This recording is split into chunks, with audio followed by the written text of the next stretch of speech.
Hola, buenas. En este vídeo voy a explicar cómo se realiza el cálculo de una tubería por gravedad. Este es el primero de una serie de dos vídeos y este en concreto está dedicado a los conceptos teóricos necesarios para ejecutar ese cálculo.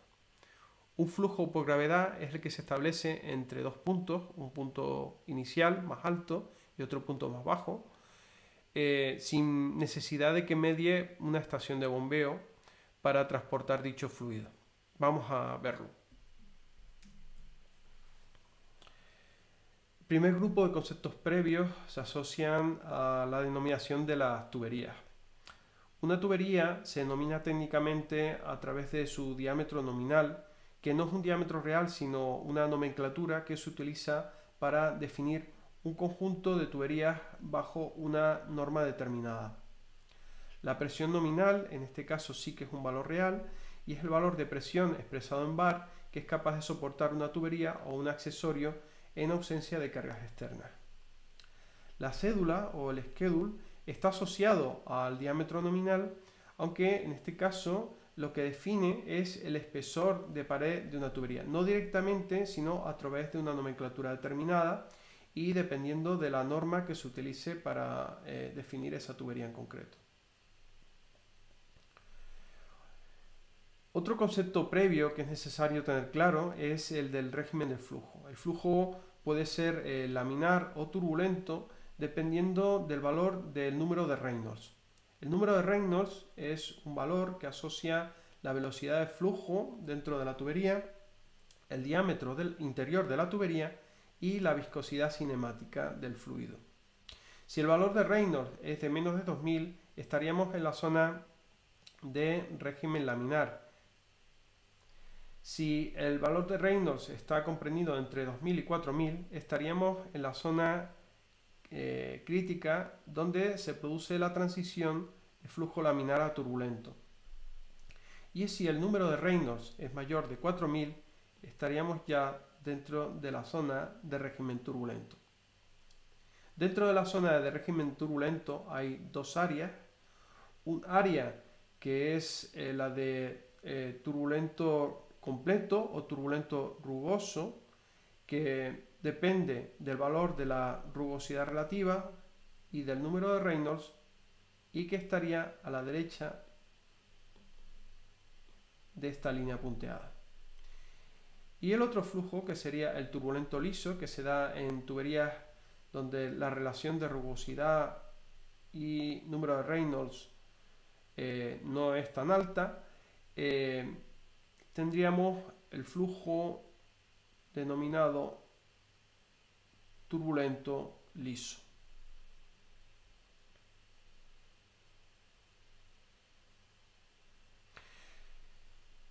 Otro grupo de conceptos se asocian a las ecuaciones necesarias para poder realizar los diferentes cálculos que necesitamos para el cálculo de la tubería. El primer grupo son la pérdida de carga, que se asocia a las pérdidas de carga primarias, a las secundarias y algunas ecuaciones que se utilizan para el cálculo estimado de esas pérdidas, del factor de fricción en concreto, para determinar las pérdidas de carga. Las pérdidas de carga primarias se calculan mediante la ecuación de Darcy, que asocian el factor de fricción, que se determina a través del diagrama de Moody que se acaba de ver en la imagen anterior, la longitud de la tubería, el diámetro interior de la tubería y la velocidad de flujo dentro de la tubería.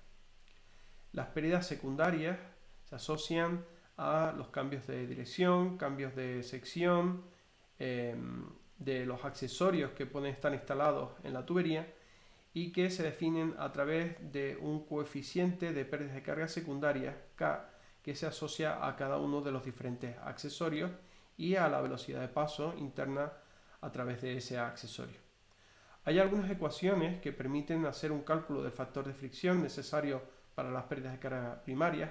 Un ejemplo sería la fórmula de Nicorache, que permite calcular el factor de fricción, pero solo es válido para la zona de turbulencia completa rugosa. Por lo tanto, antes de utilizar esa fórmula, habría que hacer una estimación, un cálculo previo del diagrama del número de Reynolds de forma que nos aseguremos de que la combinación de rugosidad relativa y de número de Reynolds hace que caigamos dentro de la zona de turbulencia completa.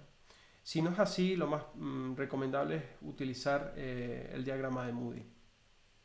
También hay que tener en cuenta y recordar la ecuación de Bernoulli con paredes de carga sin bombeo, donde se establece que la suma de las tres energías disponibles en el punto inicial se corresponde con la suma de las tres energías disponibles en el punto final más las pérdidas que se han producido a lo largo de todo el recorrido del flujo a través de la tubería.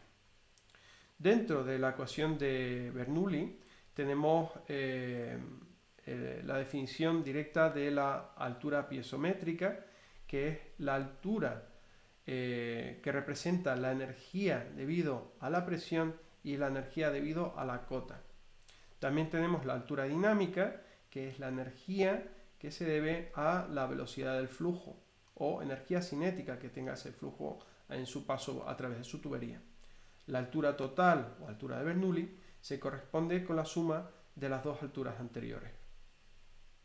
En cuanto al espesor de las tuberías, existen diferentes normas que permiten calcularla en función de la presión de servicio de esas tuberías. En este caso voy a explicar la que se indica en la norma ASME B311, la cual relaciona el espesor de la tubería con la presión interna del fluido en el interior de la tubería, el diámetro externo de la tubería, la tensión máxima del material del cual está hecho la tubería y un coeficiente que se define en función de dicho material. A ese espesor calculado se le añade un espesor adicional que está pensado para compensar los trabajos de mecanizado de esa tubería a la hora de instalarla, así como las posibles pérdidas y desgastes de espesor por el uso, por ejemplo, por efecto de la corrosión a lo largo del tiempo. Otro concepto previo que es necesario tener claro es la ecuación de continuidad, la cual permite asociar el caudal de paso a través de una tubería con la velocidad de flujo, así como con la sección de paso transversal de dicha tubería. En cuanto al golpe de ariete por cierre de válvulas, no es más que la conversión súbita de la energía cinética del flujo que pasa a través de la tubería en energía de presión debido a una parada por un cierre brusco de una válvula. En este caso son necesarias varias ecuaciones. La primera ecuación determina la celeridad, la cual depende de un valor adimensional que depende del material de la tubería que tenemos aquí en esta tabla, así como del diámetro interior de la tubería y del espesor de pared de la misma. Esa celeridad mide o calcula en este caso la velocidad de propagación de la onda de presión del golpe de ariete en metros por segundo.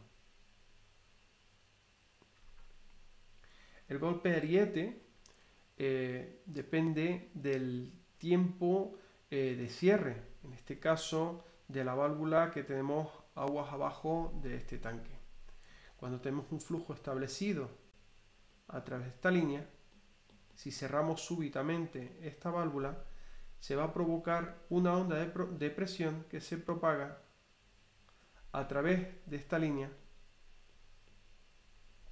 a una velocidad determinada que se calcula a través de la ecuación que hemos visto anteriormente. Si el cierre es muy brusco, se produce una conversión prácticamente instantánea de la velocidad de esa tubería, es decir, de la energía cinética que tiene esa tubería en energía de presión. Si el cierre no es brusco y se realiza a lo largo de un tiempo determinado, esa energía se transforma más lentamente.